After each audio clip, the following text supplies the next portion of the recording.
Good evening. Welcome to Galactic Terrors for January 2023, and Happy New Year, fellow time travelers, as we proceed into the future at an alarming rate.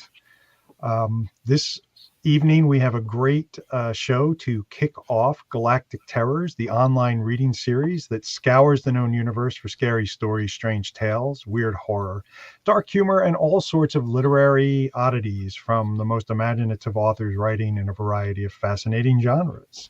It's going to be a great year for Galactic Terrors, and tonight we have Nathan Carson, MEGHAN ARCURI, and OGHENECHOWWE Donald EKPEKI. So thank you all for joining us. We're very happy to have you in the audience. Welcome back to those of you who have been here before, and welcome for those of you who are tuning in for the first time. I'm so excited to see everybody here. Hi, I'm Carol Gyzander. Hey, Jim, Happy New Year. Happy New Year. Yeah, it definitely seems like we skipped a year again. It seems like that every year, right? Yeah, I'm always confused. My birthday's on the 23rd, so hearing the year 2023 is always just confusing to me. So it's like, okay, are we what? Yeah. So that's kind of fun. Yeah. But I mean, now here we've pointed out it's the new year. We have some really exciting and significant statistics. It's 2023. It's 292 days until Halloween. So that's Is just that all? All right. yeah, Well, that's all. fewer than 300 days to go. So that's an exciting statistic to have. Yes, yes. Also, speaking of dates, I think we're coming up, especially of interest to HWA members, we're coming up on the end of the 2022 Bram Stoker Award recommendation season. You have until January 15th to recommend any works that you read in 2022 that you think are great and worth award consideration. So please go ahead and do that by, I think, what is that, Saturday the 15th? Or no, Sunday. Sunday is the 15th. Sunday. So I think you have till midnight Pacific Standard Time to get those recommendations in. Yeah. Wow. I can't believe that it's already going to be the middle of January. So, wow. Yes. That's going to be exciting. Going fast. Yes.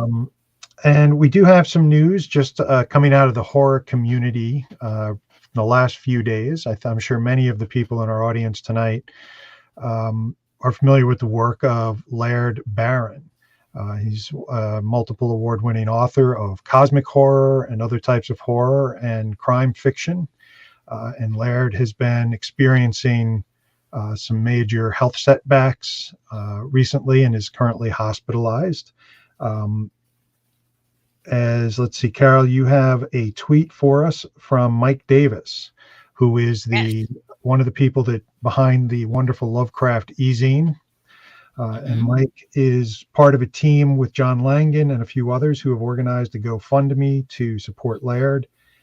As most of you know, Laird has been very sick these past few months. Now he's in the hospital, needs our help. Make no mistake, this is very serious and potentially life-threatening. So just going to share briefly a quick picture I think I have here. In case you've never met Laird, this is Laird and his dog. I believe that's Athena, but I wouldn't swear to it 100%. And I think, Carol, if you can put the link in the chat. Yes. Let me pull that up just a minute, please. That would be great. So if you have some time to lend some support, even if you can just spread the word, that would be very helpful. There we go. Okay. My computer's thinking about actually showing the words. Yeah. So, all right. Well, we have a great lineup for tonight. We appreciate everyone coming tonight. Please like and subscribe. You can do that if you're watching on YouTube. Just below the video window, you should have a button to like, a button to subscribe, so you can keep aware of future transmissions from Galactic Terrors. We also have a fantastic newsletter that Carol curates, and I'll throw the link for that up on the screen as soon as I can find it. Oh, there we go. Yes, join the Galactic Terrors newsletter. That goes out twice a month, just once to announce the upcoming broadcast, and once the day or so before or day of, just to remind you. It also features information about our readers, links to the broadcasts, and information about one of the fun things that we're doing with the newsletter, which is book giveaways. And I think I'll let Carol talk about that. Sure. Who doesn't like free books? I'm very thankful to our 3 authors who are reading with us tonight. They've offered a free ebook to one of the lucky winners. We're going to pull the results from anybody who's subscribed to our newsletter by the end of tonight, and they will send out an ebook. We've got something fun. Nathan has offered a copy of his Star Creek novella for us, and that's very fun. Jim, do we have a picture of that one? We do. You notice in this new year, we're all a little slow. Yes, there we go. Yeah, that's a really cool cover. Yeah, I like that. Yeah, that's a wild cover. A lot of fun. Yes. So we'll put some links up for where you can find these books a little bit later as well. Okay. And Megan has a copy of the poetry showcase that she can make available to folks. That's put together through HWA, and she has a poem in there edited by Angela Eureka Smith. And Donald has a special treat for us, because actually everybody's a winner of this. He has an ebook that's available to anyone on his website for the Bridging Worlds book. It's Global Conversations on Creating Pan-African Speculative Literature in a Pandemic. So that's very exciting. So we have the link for where anybody can get that. So you're already a winner coming from Donald. Thank you very much. Fantastic. All right. The nice thing about our newsletter, we don't spam you. We don't send out a lot of them. We send out like 2 a month, a little bit ahead of time. And then usually the closer we send it with the links, that may not have gone out today now that I think about it. So yeah, we'll get back on track with that. Yeah, so like we really don't spam you, apparently.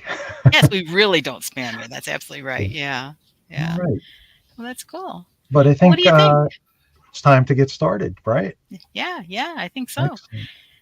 What I'd like to do is introduce our first reader, Nathan Carson. Nathan was raised on a goat farm in the backwoods of Mid-Valley, Oregon, but has called Portland home since 1997. His weird horror novella, Star Creek, predicted the Stranger Things zeitgeist, and his graphic novel adaptation of Algernon Blackwood's The Willows is being used as a study material at universities around the world. His short fiction has been published in a succession of quality anthologies and magazines. Carson is an accomplished music journalist, booking agent, FM radio DJ, founding member of the long-running doom band Witch Mountain, an active member of HWA, and a Moth Story Slam champion. More information about him at nathancarson.rocks. Nathan.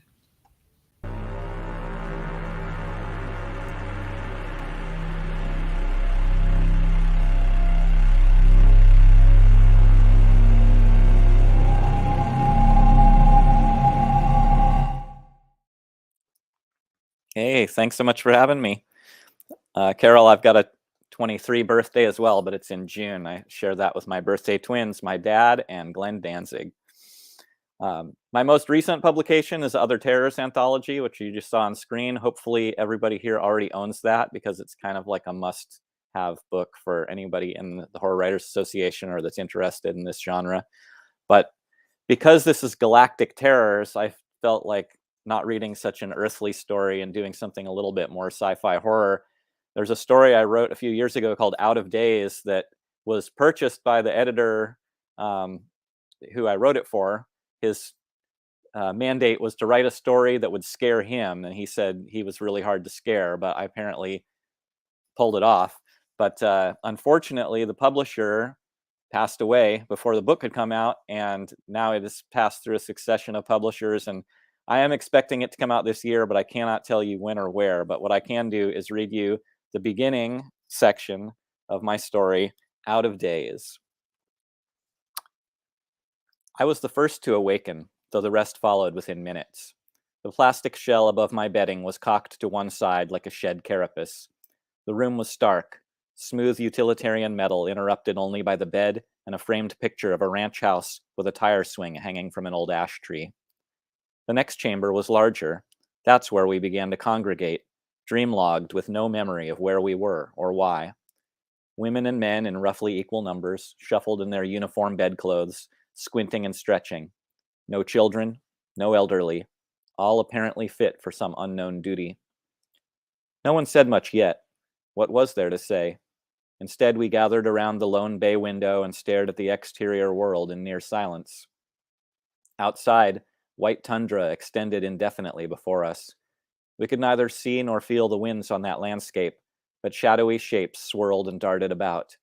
A chaotic, jittery mess of cubist brush-stroke smoke raced toward the window, touched down upon the ground, then flew skyward in a puff of dragon kite smolder. And then the sky began to darken. Beside the window was the sort of door birthed from aerospace engineer emergency exits and old-time bank vaults. A large man with short hair approached the controls and began to trace them with his fingertip. By now, faster than conceivable, it was new moon black outside. "Wait a minute," said a woman in the crowd wearing prescription goggles, her hair in a bun. "What do you think you're doing?" The man turned to receive her. He said, "I want to see what's out there. Don't suppose you know where we are." "I don't," she said, "but I'm not convinced there's a breathable atmosphere outside that door." "What's that supposed to mean?" he asked. "Well," she replied, "I've never woken up in a sleep capsule before. Have you?" The man pulled his hand back from the wheel it was gripping. "Good point," he said. After scant minutes of darkness, dawn light returned. The interior glow that had sprung up automatically subsided in response. "What the fuck is that?" asked the large man. He pointed toward the edge of the window.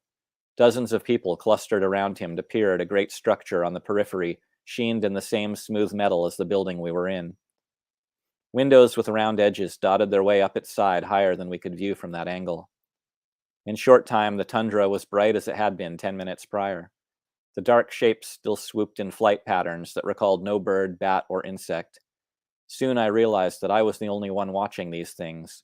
All human eyes were on me. I turned and surveyed the open door to my spacious bedchamber. Further down the hall stood open doors to much smaller barracks and bunks. Was I a boss? A captain? I had no idea. I took a step back, feeling alienated not only from life and memory, but now from the people in my midst. Then a woman cried out, "Miguel!" She ran toward me. The moment she collapsed into my arms, I squeezed her and kissed her red gold hair.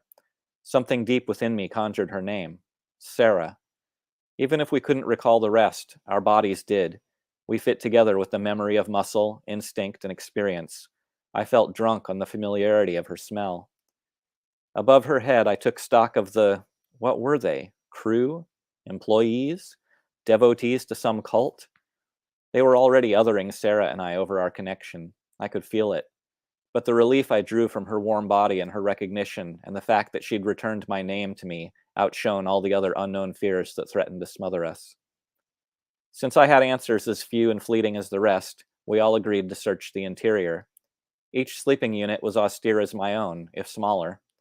In short order, we discovered the mess hall and food storage. Breaking bread, or rather the canned and freeze-dried stores, improved the mood of the group. A few at the initiative and the skills cooked for the rest of us. Across the polished metal table, I caught Sarah's eye. Her smile was warm as the tea that I drank. She reached her hand toward me, and we closed the distance over a steaming platter of white rice.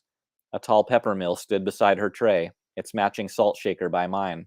Our fingertips danced in the space between those tiny pillars. With food came cheer. Hope spread throughout our ranks that there were solutions to our predicament, that together we could find out where we were, who we were, how to be together. The sky grew dark again some hours later. With no clocks or watches, it was hard to be sure, but it seemed to no one that a 12-hour day had passed. The woman with the goggles said it would take many cycles to be sure, that if we were on Earth, where else? The season and the latitude could explain the short day. What no one could account for was the long night that followed. Sarah and I spent it in my bed. "Was that our house?" she asked, indicating the framed photo on my wall. There was something undeniably familiar about the place. "I hope it was," I answered. "It looks like a nice place." In truth, I found the picture more unsettling and less concrete than I would have preferred. With so many questions and no immediate answers, we let our inexplicable bond magnetize us. The only sure thing on this whole maddening day was that we were connected, that our touch ignited something. Our sweat soaked the sheets when I pulled the sleep shell over us, and we drifted back into dreams. Sarah still slept when the dawn light brought me back to our captive state. I slipped out and down the hall to the smell of coffee bubbling and noodles frying. Already people had begun to pair off, mostly men and women, but not all. One group huddled in the corner of the hall consisted of the hardiest, the most muscular. They hunched over their meals and spoke in whispers. The man who had nearly opened the door the day before gave me a cold stare, then resumed his private conversation. I took curds and nuts, dried fruit, and a cup of cool water on a tray back to my room for Sarah. She was awake and startled when I returned, but when she realized it was I, she relaxed and smiled again. The comfort we had given each other in the night could not be measured. When she'd eaten, we made love again. Afterward, I lay with my head across her chest, my cheek between her breasts. She stroked my hair as our breathing slowed to normal. I marveled at her freckled, muscular form. My finger traced along the straight scar that stretched across her stomach. I've cursed myself for that every moment since. Sarah pushed me away and sat up. She looked at the scar and felt it herself. Her head darted around the room, but there was nothing to see. I could sense what? Want? Loss? It bloomed over her and weighed her down, drove a wedge through the intimacy that had joined our lives. Later, I found her standing at the bay window, staring at the megastructure across the plain, her hands cradling her lean belly. I took a step toward her to offer support, but just then many voices rose in anger, followed by a violent clatter. I turned and ran to find the source. In the mess hall, one man had another in a chokehold. Their struggle had spilled trays of food onto the floor and upended one of the long tables. The woman with the goggles shook her head in disappointment. "He wants to open the door," she said. "I think it's too soon." Though both men dwarfed me, I pried them apart and shoved them opposite directions. "No one opens the door until I say so," I said with a sense of command I barely recognized. All present were silent. Some looked relieved to be told what to do. Others clearly resented me. "We have enough food to last years," I said. "I don't want to risk losing our air in the first 48 hours. We don't know where we are. This could be a terraformed world, or Siberia, or the moon, and until we figure it out, nobody is opening that door." "Bullshit," said the man who had been choked. He was rubbing his reddened neck and shaking his head. "This is Earth. We're all from Earth. None of us has ever been off the Earth. Have you?" He looked around. Those who didn't stare blankly just shook their heads. "Then what," I asked him, "do you suppose those things writhing in the sky are?" He didn't have an answer. It was hard to be sure, but this day seemed longer than the day before, yet shorter than the night, and there was no 3 minutes of darkness to interrupt it. Nothing related to time made sense. Still, the interior lights grew dim by day and glowed brighter after dusk. Cold wind on my skin woke me. Sarah had returned to her own bunk. I'd slept through the night alone. At first, the freshness was delicious. Who knew how long the air had lingered in that stagnant series of rooms while we hibernated? This new temperature raised goosebumps on my arm. I leapt from bed to investigate. In the next room, Sarah stood by the open door. Blasts of ice wind blew her hair like a candle flame. I could see the dark forms through the window, rocketing between the other structure and our own, careening off the white ground and into the sky. I rushed to wrap my arms around her shivering form. "Who?" I asked. "What?" "Those big men," she said. "They didn't get far." She pointed out toward what I could now see was frozen snow. Perhaps 20 yards from the door were 4 red blotches that had melted the permafrost, then frozen again. Sarah tried to lunge away from me, out toward those graveless fools, but I pulled her back and flung the door control. The gate slammed down. Several of the black dragon kite formations flew against the window in succession. Even so close, the sooty string of hypercubes made no visual sense. If their impact made a sound, we inside could not hear it. And then, like most of my stories, it gets way worse from there. Thank you, Nathan. It's hard to imagine how much worse it could get. But I'm sure bad enough to have frightened the editor in question, I'm sure. Yeah. So can you tell us where that was published? Is that has it been published? No, it's still coming. It sort of was in this publishing development hell for several years. So I'm not actually, I got permission to read a part of it, but I can't say what the book will be. But once we actually have a release date, and then I'll share it with everybody. But the story's Awesome. called Out of Days. Out of Days. Okay. Can you tell us a little bit about the inspiration for it, or is that giving too much away? No, it actually came from a dream. I had a dream about this kind of scenario with the frozen ice and this creature that hasn't appeared in the story yet. That's towards the end, and I woke up, and I don't really have the kind of nightmares that freak me out as much as they inspire me. Like, I think it's part of being a horror writer and I'm pretty good at being lucid while I'm dreaming. So if something really bad happens, I can usually wake myself up or change the scenario a bit. But this was just a really freaky image, and I remembered it, and I took some notes immediately when I woke up. And then when the editor was looking for a scary story, I just thought, I'm going to figure out a way to write that into something. And so I did. Cool. That's great. Yeah, dreams can get very intense. So I'm terrible at remembering mine, but usually if I do, it's because they were upsetting. Mm-hmm.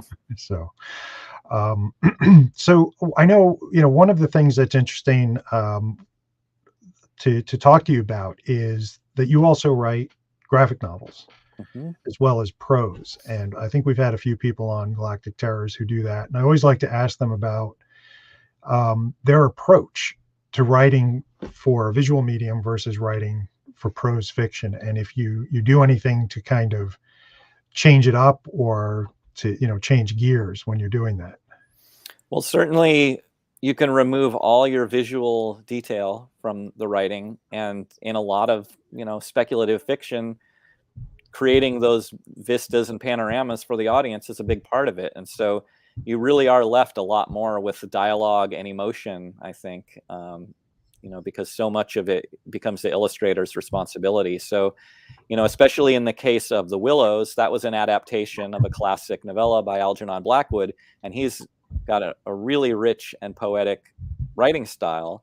And so much of the power of that story is his description of nature and these cosmic forces. And so it was really fun to kind of strip that back and, present it for a modern audience. Like, even though it takes place in 1907, I wanted a modern audience to be able to grasp it and, not have to wrestle with that aspect. And so going through and, with several different colored highlighter pens through a 60-page novella and whittling it down to 48 comic pages, it was really a distillation process more than anything. And seemed like the feedback was really great. Cool. And is cosmic horror where you're most comfortable as a writer?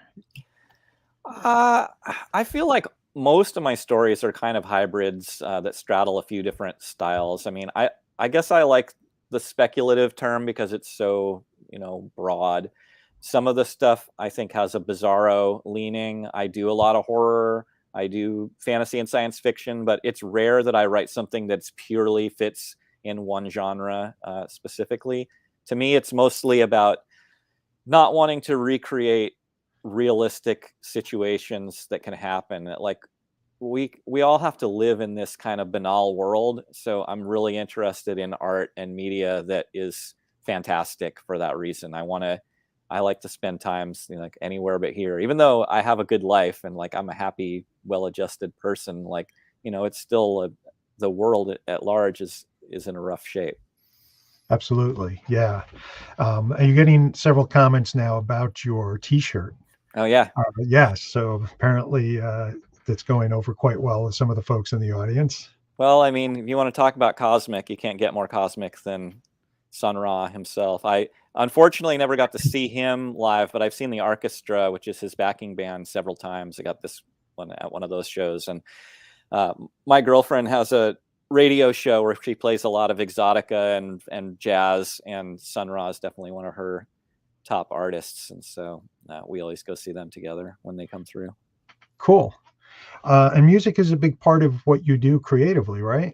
Absolutely. I mean, I've been, a musician since I was a kid, and a touring musician for decades now. I mean, my band Witch Mountain has played in 30 countries, and so it's really been a ticket and a way to travel. Like, it's really hard for me to go on vacation because it costs money. I'm so used to working on the road and like earning money by being away from home. So, I mean, not that it's a lot of money that you earn being in a touring heavy metal band, but at least it's a break even or better after you've been in the same band for 25 years, thankfully. So, but I also think that as a drummer, the rhythm elements and also being a DJ, the flow element of that do affect my prose and my writing. I really like the way one sentence leads to the next is really important to me. And it's why I do love editing my work and improving it. And I think that always helps. But doing like major edits can be tricky for me because I really feel like, like the last word of one sentence has an effect on the first word of the one after it. And so I do think as a drummer and a DJ when I'm writing in that way. So you kind of focus on the transitions. Yeah, that's really important to me, how it flows, like in a DJ set from one song to the next. A lot of I have an FM radio show I've been doing for the last 9 years. There's like 471 episodes of that now. And I usually do a chronological show largely because I feel like the juxtaposition of a song from 1968 and 2008, like just production wise, they're so different that it's harder to make them flow from one to the next. I mean, there's tricks, but by keeping my show kind of chronological, at least they sound like they're from the same era, and I'm able to kind of just smoothly transition over 2 hours over 50, 60 years of time. Cool. What's the name of your show? It's called the Heavy Metal Sewing Circle.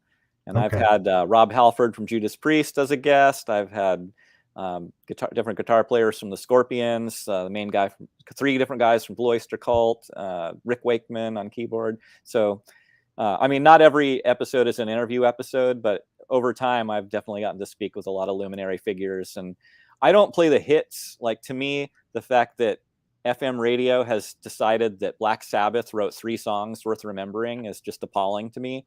So you will not hear Paranoid, War Pigs, or Iron Man on my show, but you might hear anything from any of their 20 albums and B-sides and live performances on there, because I just think what is great music should not have been decided by a bunch of people who were, bribing radio DJs in the 70s with cocaine and hookers.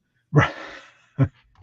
That's my biggest gripe with local rock radio and where I live in New York is it's basically top 40, classic rock, and you rarely hear anything past the really well-trod tracks. So, well, DJs ever since, I mean, I hate to say it, it was Clinton who deregulated radio in the 90s, and they all became consolidated, and Clear Channel and iHeartRadio decide like this is the sanctioned playlist and you will not deviate. And most DJs are just voice talent. They don't actually choose their playlists anymore, which is why I'm happy to be on a community station that's nonprofit here in Portland. And we still can reach like most of the city on FM, but it also goes online on xray.fm worldwide. And also, if 10 p.m. on Pacific time is not good for you for listening to my show, they're all archived, so you can go back and listen to hundreds of old episodes on the website. Cool. All right, one more question, and then I think we're going to go on to our next reader. But I'm just curious, have you ever written a horror story that was squarely set in a music setting, about a band or about a musician? I have. I've done a couple. I think it comes up a lot, and in fact, the novel that I'm working on next involves a band of young people, but it takes place in a secessionist Northwest territory about 40 years from now. So, yeah, it definitely comes up, and it's a place that I'm comfortable because, they say write what you know, and when you read a book where somebody who's not in a band tries to depict a band, it becomes really obvious, which is one of the reasons I was so enthralled by Song for a New Day by Sarah Pinsker a couple of years ago. It's a song about a band, and she actually tours herself. And you read that, and just the verisimilitude is fantastic. Not to mention the fact that she predicted a worldwide pandemic about 6 months before it happened. So a dubious honor at best. Yeah. Well, Right. anyway, brilliant woman and a really awesome book. Cool. Well, thank you so much, Nathan. We'll have you back at the end of the program to talk about what you have coming up next. Thanks for everything, you guys, and I look forward to the next readers. All right. So thank you all for sticking with us. Our next reader coming up is OGHENECHOWWE Donald EKPEKI. He is an African speculative fiction writer, editor, and publisher from Nigeria. He has won the Nebula, otherwise NAMO, British, and World Fantasy Awards, and has been a finalist in the Hugo, Locus, Sturgeon, and British Science Fiction Awards. His works have appeared in Asimov's, Uncanny Magazine, Tor.com, Apex, Galaxy's Edge, Strange Horizons, and others, and he edited the Bridging Worlds Year's Best African Speculative Fiction Anthology and co-edited the Africa Risen Anthology. He was a CanCon Guest of Honor and will be the ICFA 2023 Guest of Honor. And we'll put his website in the chat shortly so that you can learn more about his writing and awards. But for now, welcome OGHENECHOWWE.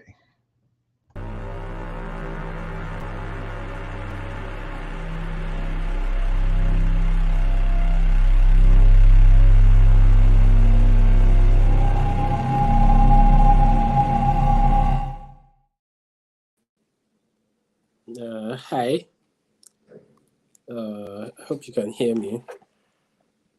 So I'll be reading from my short story titled Destiny Delayed. It was published in the May-June issue of Asimov's, and it was reprinted in Galaxy's Edge. It's been translated to Chinese, where it will appear in Science Fiction World. It was longlisted for the British Science Fiction Award. So, yeah, I'll be reading from it.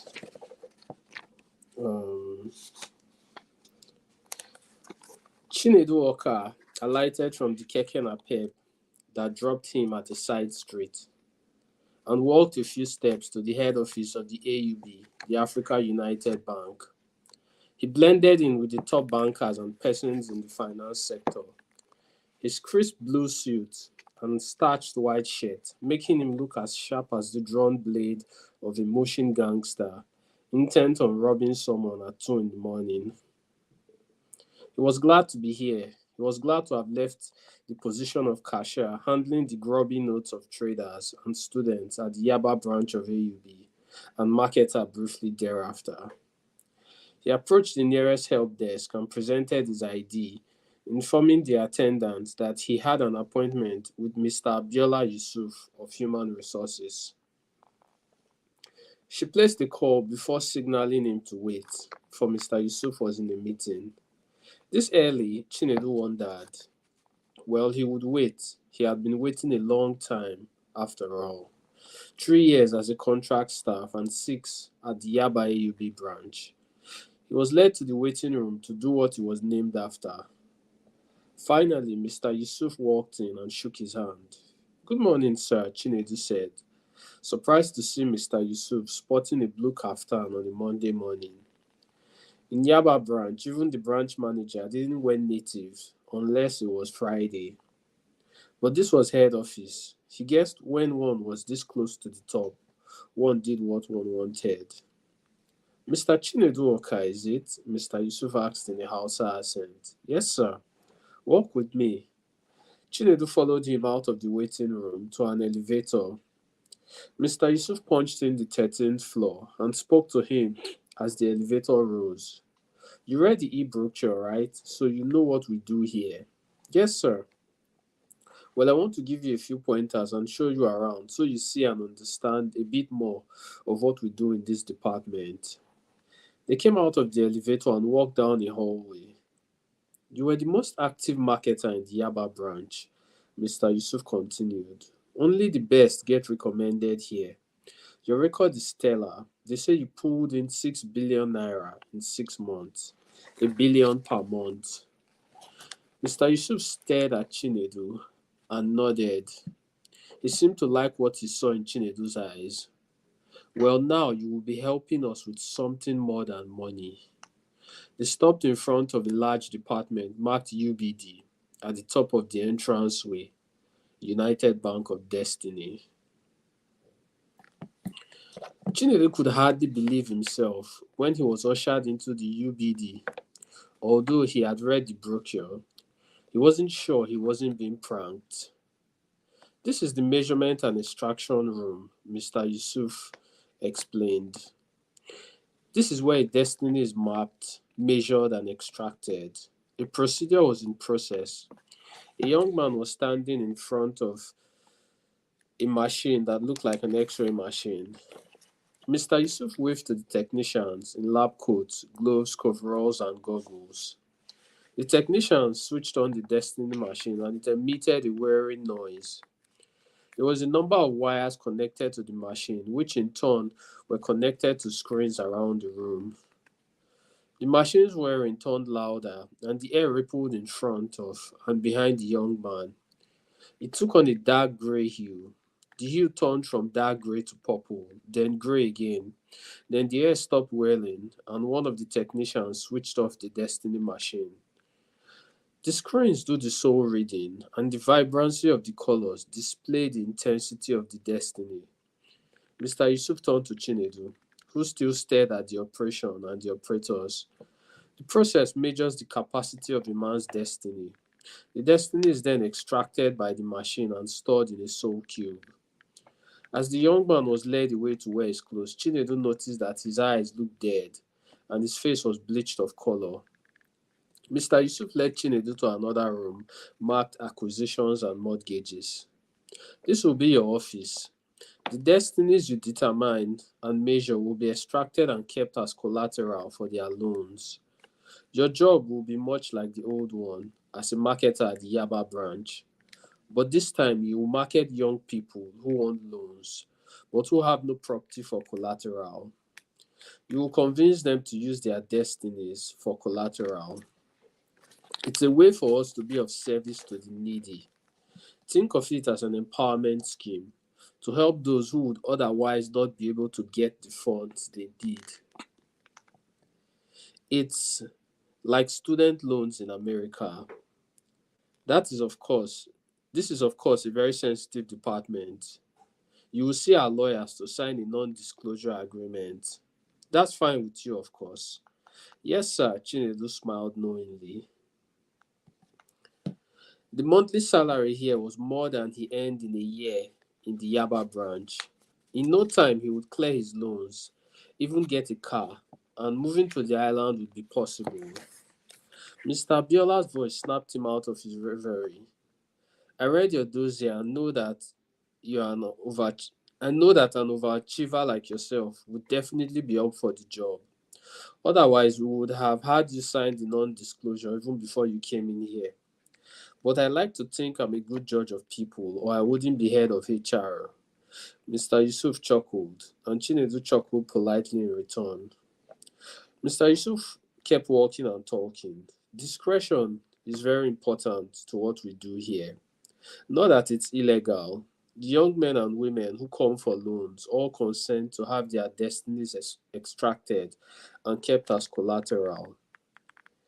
Not that there is anything in the law about this, nor can the law make sense of it.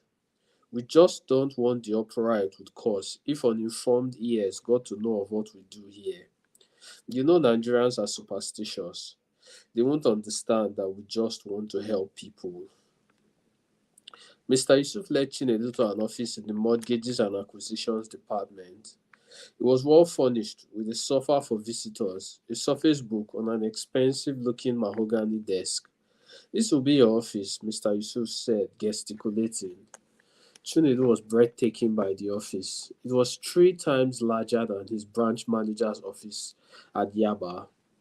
Mr. Yusuf chuckled at his incredulity. Just then, a man in a purple suit walked in carrying a briefcase. Mr. Yusuf touched Chinedu on the shoulder. The lawyer is here. I will leave you both so you can get started in earnest. It's a new week and you already have your quota. Chinedu nodded. I stuck my neck out for you, Mr. Yusuf said as he stepped out. There were dozens people recommended for this post, all with stellar records, but I picked you. Like I said, I have a head for people. Don't disappoint me. Chinedu assured Mr. Yusuf he wouldn't be a disappointment. I will have my next catch for you this week, he said. I know just the person. Mr. Yusuf nodded. I knew you were the man for us. He patted Chinedu, who bowed before returning to the lawyer. Mr. Yusuf whistled as he left. So, yeah, that's the end of my reading. That's really exciting to hear. Thank you so much for sharing your words with us. Yeah, no I problem. I have to say, I actually went and read the whole story, which is available online for people to catch. And Yeah, I'm not going to give it away, but man, I love the ending. It's got hope, hope for the yeah. future. Is that one of the themes that you like to add in your work? I mean, I tend to think of it as a result rather than, yeah, Yeah, yeah, that's cool. That's cool. yeah. Well, I'm intrigued to see what's different for you as a writer, because I know that you have some differences in technology and things like that where you've been writing. How do you typically do your work? Do you write on paper, or do you use electronics? How do you do things? I actually use my phone. Ah, I yeah, outline on paper, but I write with my phone. I've been writing with my phone for a while, yeah. because Nigeria there are power issues, so it's easier for me to charge my phone than a system. Mm.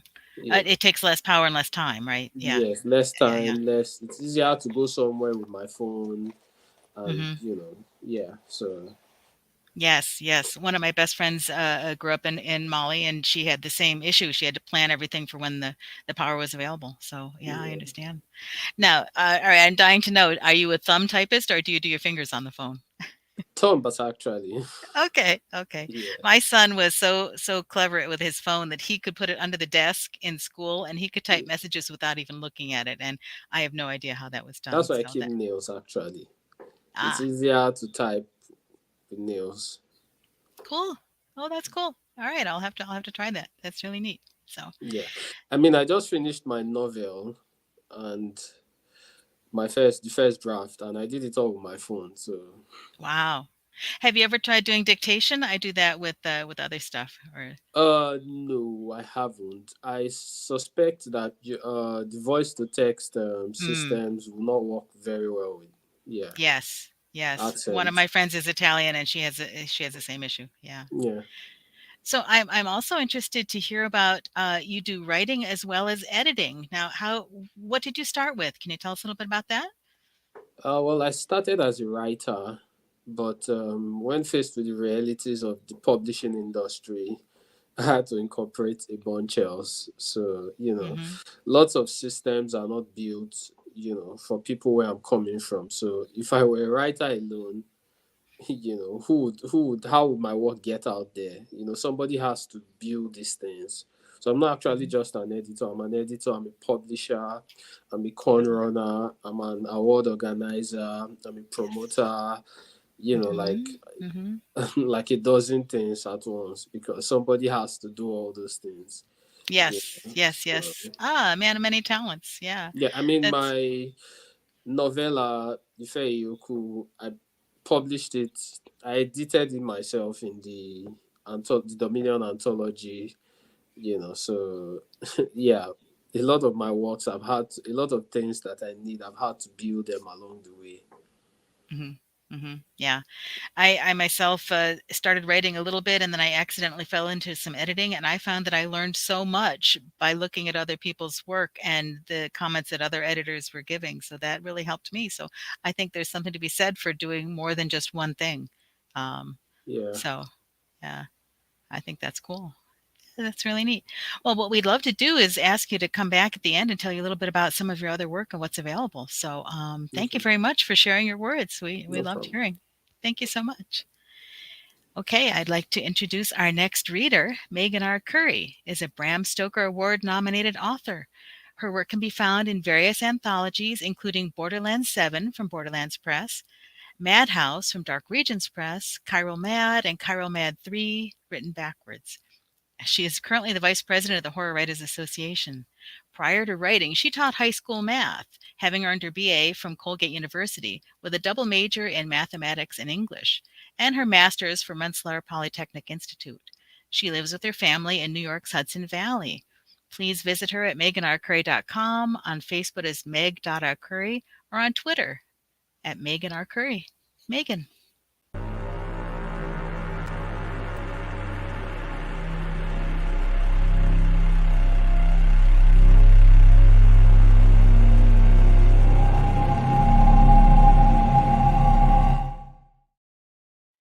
Hello, thank you, Carol. My name is MEGHAN ARCURI, and I'm going to read two things tonight. One is, the first is a poem from the Horror Writers Association Poetry Showcase Volume 9. That was the cover that you saw next to my name. It's edited by Angela Yuriko Smith, and this is my first time in it, and I'm really excited to be a part of it. The title of the poem is How Do I Tell Her? I don't want to grow up, she says, hands gripping her fuzzy bear, mouth clinging to baby teeth, face soft with rounded cheeks, yet morphing, maturing. Do I have to? Will it hurt? Will I stop loving Fuzzy? I wipe her tears, rub her back, wrap her in my arms. Yes, sometimes, no. My hands caress the changes, inevitable, irreversible, unstoppable, an avalanche, a tsunami. I am powerless. More contours and curves, more passions and moods, more opportunities for words unwelcome and hands uninvited. I am powerless. How do I tell her the loss of peace, of innocence is possible? I don't want to. So on that cheery note, I'll go to the next story. This is a quick, short story.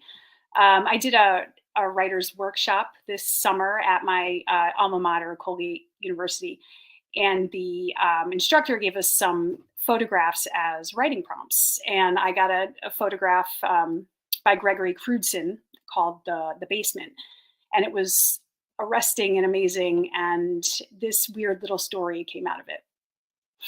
It's called The House Knows.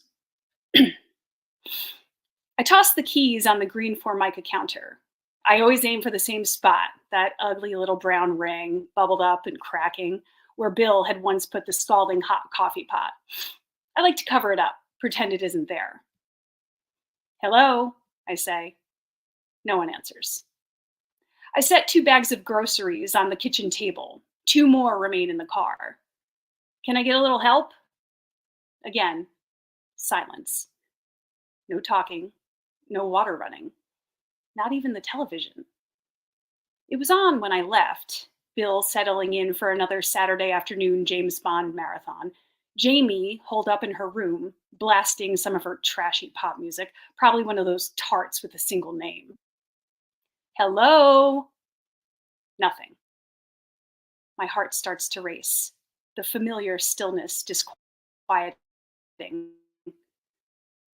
Then a high-pitched ringing, a soft tone at first, like last time, as if it's far away. I walk into the living room, afraid of what I'll see, hoping I won't see it. But I do. A lifeless tableau before me, like the house has transformed itself into a scene from a museum. How has this happened again? Bill sits in his red imitation lazy boy, hands in his lap, both feet on the ground. His shirt is untucked, his belt unbuckled. Brow furrowed, mouth tight, he stares and stares and stares at the TV. He does not look at me, doesn't say a word, makes no acknowledgement of my presence. But for the small rise and fall of his chest, he is frozen. The television screen is frozen. That big, awful man with the silver teeth, what's his name? Clamp Jaws, is frozen, horrifying mouth hovering near James Bond's head. I snap my fingers in front of Bill's face just to be sure. He doesn't flinch. The scent of sweat and musk permeates the room, the air warmer than usual. I thought Bill had taken a shower this morning. He must have forgotten his deodorant. Why is there a glass of scotch on the end table?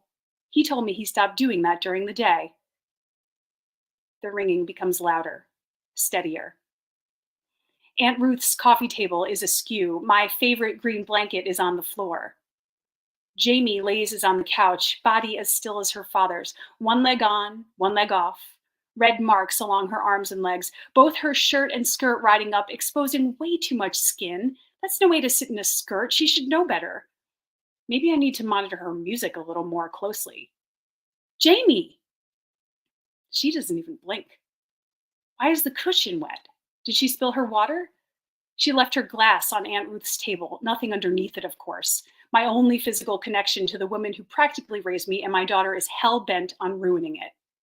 How many times do I have to ask you to use a coaster? But my words are futile.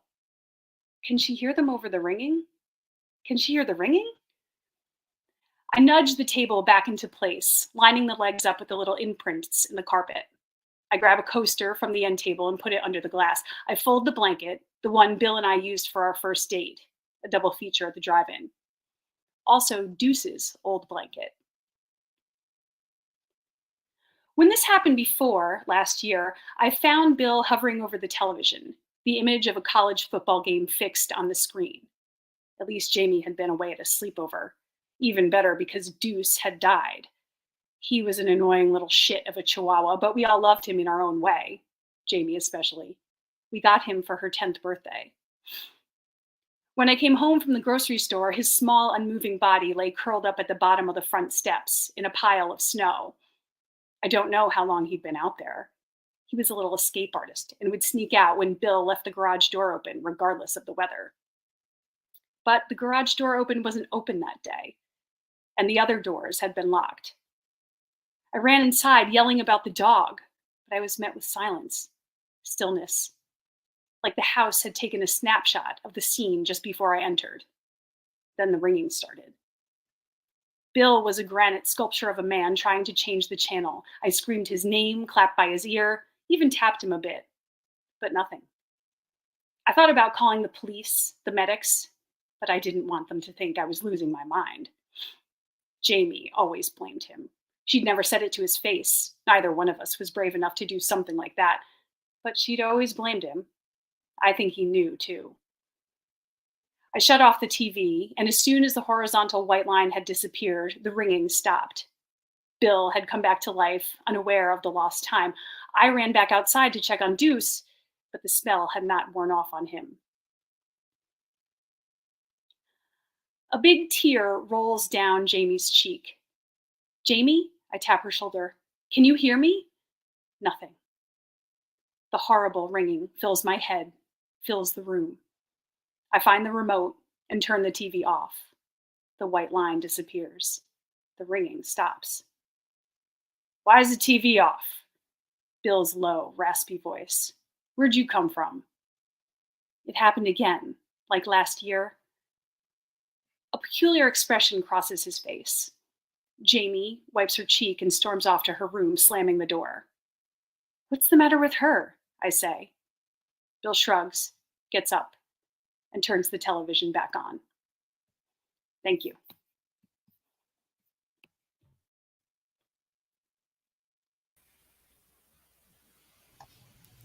Well, thank you, Megan. Wow. Thank you.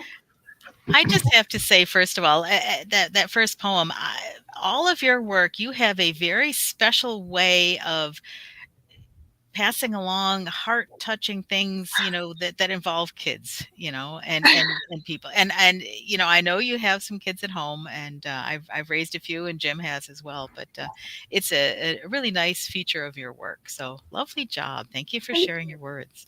Thank you. Thanks for having me. Yeah, it's very fun. So cool. So, Megan, one thing I've always admired about your writing is your knack for dialogue. Mm-hmm.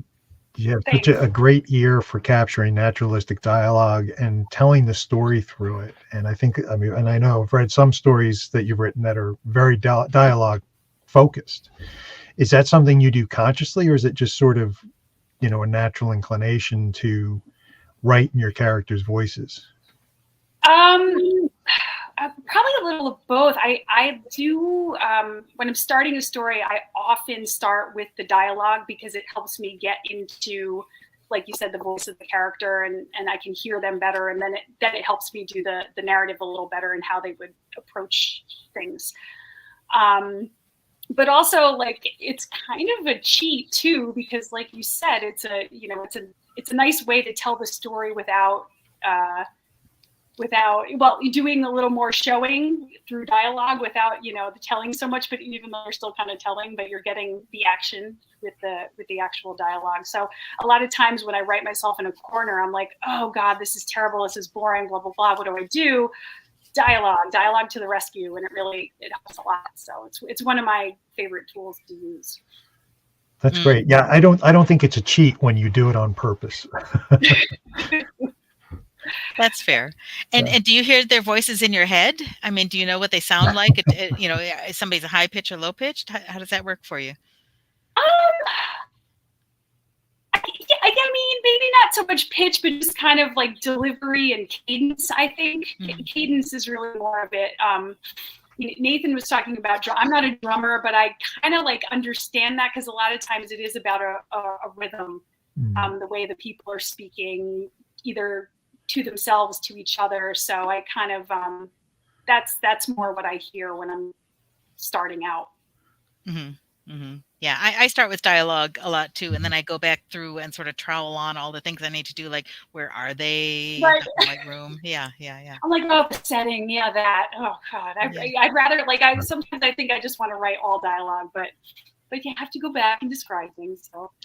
Oh, you should think of screenplays. Yeah, I was just gonna say, have you ever tried writing for the stage, Megan? Well, actually, yeah, Yes. I had just take a play, or actually one of my short stories, and turned it into a play for the local high school. And the story itself was actually pretty dialogue heavy, and I thought, oh, this is a breeze, it's just changing it. And obviously the dialogue parts were, but the rest of it took a second, like, oh, how do I convey this, with just dialogue? How do I get them to know what this person is, thinking and feeling and doing? And I mean, some of it you leave up to the director and the actors, and that's fine. But some of it, you kind of put stage directions, and it's fine. It was fun. I definitely want to do it again. Cool. Yeah, that's kind of cool. I would love some movies from Megan.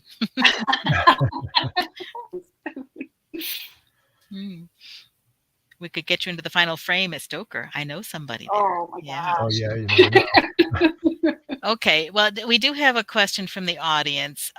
Speaking of, Brian Matthews, one of the former chairs, would like to know, who's your favorite StokerCon former chair? Brian Matthews, Jim Chambers, or Brian Matthews? Perhaps you shouldn't answer that one on air. I'll save you on that one. Yeah. That is like the ultimate in joke there. So. Yes. Very That's good. True. Oh wow. Thanks, Oh, Brian. It's very fun.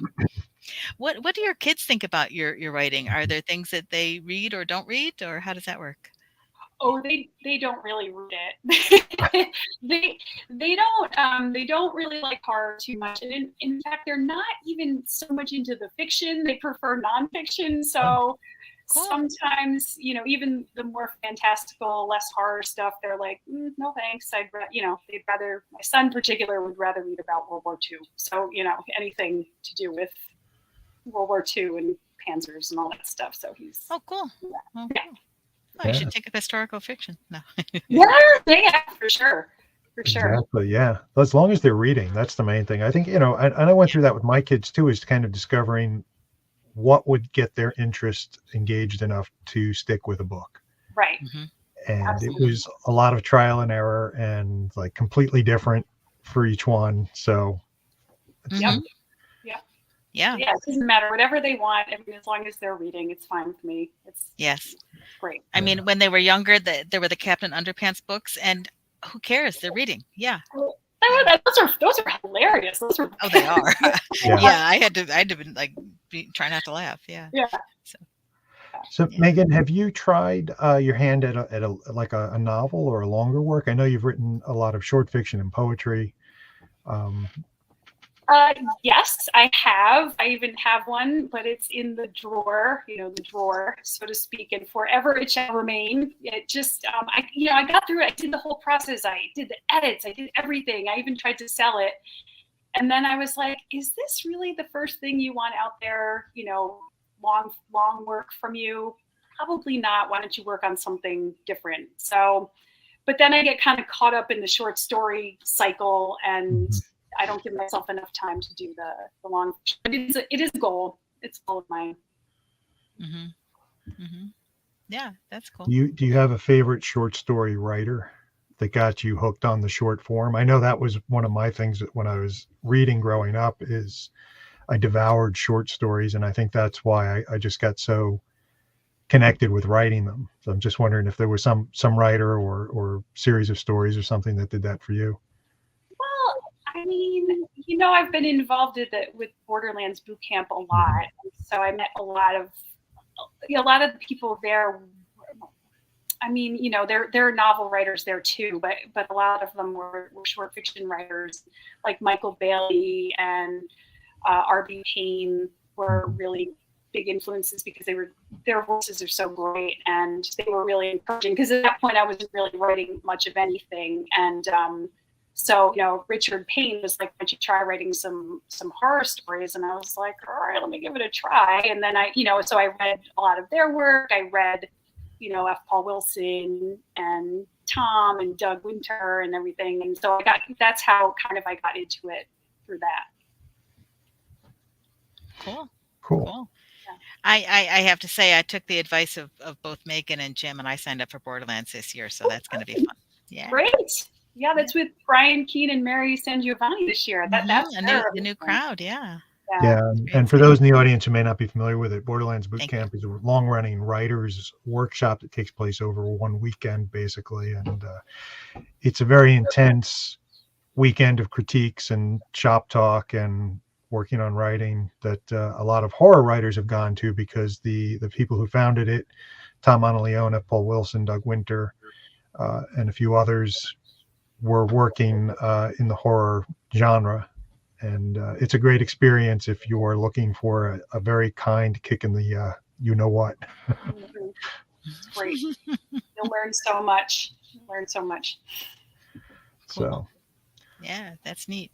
What do you do with your works when you first put them together, Megan? Do you share them with some beta readers? Do you share them, with some family? Not your kids, clearly. No, not them. Actually, my husband is my beta reader. Awesome. Truest sense of the word. He is also not a horror person, but he's a good. He understands a good story and how a good story is told. He likes, sci-fi, Star Wars, stuff like that. So he likes the speculative stuff. So a lot of my stuff contains a speculative element. So, and, although he's my husband and he's never going to say this sucked, he does give me constructive feedback. Like he's not understanding something. So his first pass is always really helpful. And then I go to somebody else who is more like a horror writer that can kind of give me, a little back on that. Mm-hmm. Yes, I do the same thing with my youngest kid, Rowan, who is a Brown graduate and, loves words, but not necessarily a horror reader. So, yeah. Right. Yeah. That's Great. really fun. Yeah. Well, what do you do, Jim? Do you share with a couple beta readers? How do you work that? I have done that, and I've gotten away from that lately, the last couple of years, mainly because I have been turning stuff in like right on the deadline. Hello. So, yeah, exactly. It's like there's no time for someone to read this. I'd have to like send it to somebody and be like, can you read this in an hour and get notes back to me? And that's not fair. So I'm just kind of flying by the seat of my pants, which so far so good. Yeah, right. That's great. Well, I have an evil twin who is willing to listen to me read the stories over the phone and give immediate feedback. So I have to say I would not be where I am without this person. So That's Very great. nice. That's a great idea. Cool. Yeah. Because then you can hear it out loud too. Because it's kind of two birds of a stone with that. That's great. It's true. That's true. Yeah. Cool. Well, I think it's fun to share our words no matter what. And, we're very pleased and happy that you've shared your words online with us tonight. So thank you. Thank you. Thanks so much for Cool. having me. Yeah. Shall we have the other readers come back on for some Yes, more conversation? let's invite Nate and Donald back on with us. Yeah. Excellent. Cool. Here we And are. I just want to say guys. to Raw Dog Screaming Press, I see what you're trying to do out there to me and Brian in the chat, and I don't think there's much chance of getting us to share another StokerCon. Oh, come on. It could have been Maybe if you ask really nicely. I know Brian is champing at the bit to do it. He's been bugging me. He's like, if I do it, he'll do it, and I'm the holdout. So What if they project a silver hammer over the moon? Would you hear the call? it'd be like the StokerCon signal. Yeah. I like Brian's reply. So Yeah. Looks like it says on and on and on. On and on, he says. Yes, on and on. Yeah. Right. I know you're in the States for some period of time. Is there any chance you're going to be around for StokerCon in June? That could be really cool. Me? Yeah. June. Let me see. I'll be here March, April, May. I don't know. We'll see. We'll see. Okay. See how it goes. Got to count on your fingers of what your dates are. Yeah. Cool. Play it by ear. But it's it would be great if you make it. It's in Pittsburgh this year, so. And for those who are not familiar with it, StokerCon, we've been joking about this, but StokerCon is the annual convention of the Horror Writers Association with tons and tons of great content and great people. And horror writers are the kindest, friendliest people because I think we get all that bad crap out of our systems by writing it onto the paper. So, yeah, I think that's how it works. That's my theory anyway. Yeah. Right. So cool. So what does everyone have coming up that we should be keeping our eyes out for? Nathan, why don't we start with you? And Sure. Well, I have my first ever reprint. There was a story that's sort of a Elvis and Cthulhu mashup called King C that I wrote for the Forbidden Futures magazine that Cody Goodfellow edited, but it's being reprinted from Dragon's Roost Press in an anthology called LOLcraft, LOL Craft, that's just come out. But the other one that's exciting news that I'm actually revealing here for the first time is that I got a story into Aaron French's Journal Stone Azathoth themed anthology. I had read that they were doing an anthology on Azathoth, and for a moment I was like, I've done all the Lovecraft Sandbox stuff that I need to. And then, of course, I came up with an idea for a story and I had to write it. And I actually was really under the gun deadline-wise. And I had some clients headlining a music festival in Seattle. And I had to drive to Seattle, go to their sound check, make sure everything was cool, go back to the hotel and write the ending for 3 hours and then send it off, and then went back to the show. And when I got that, approval for my submission, I was really happy, because normally I would want to, share it with other people and get some feedback and revise it several times. But it worked out. So that's really exciting. Coming later this year. Thank you. Yeah. all right, LOLcraft. Cool. Yeah, LOLcraft. That's cool. That's really cool. And Megan, what do you have coming up? I know you're always very busy, so. Well, I've been invited to a couple of anthologies, so the deadlines are a little farther away, which is good and bad. So, bad because I'm like, I have plenty of time, but there are a couple of them, so I got to really start thinking. Yeah. And then there's there's a lot going on with the HWA. We're working on our anthology and working hard on our university that's coming up, and still on is in full swing, all the planning. So there's been a lot going on that side as well. Mm-hmm. Mm-hmm. Yeah, that's very cool. Yeah. And Donald, how about you? What's coming up for you? I have several anthologies. A reprint anthology, the year's best African speculative fiction, which won the WFA, the Volume 2. I'm working on it right now. I have an original African futurism anthology coming out. I have a charity anthology also coming out. Then I have a collection coming out this year. I have short stories, a novella, novelettes, a graphic novel, pretty much everything. Mm-hmm. That's great. And you do it all on your phone. It's all on your phone. Yeah. I write, edit, publish. Fantastic. On my phone. Cool. I think I may start looking at my phone a little bit more carefully, frankly.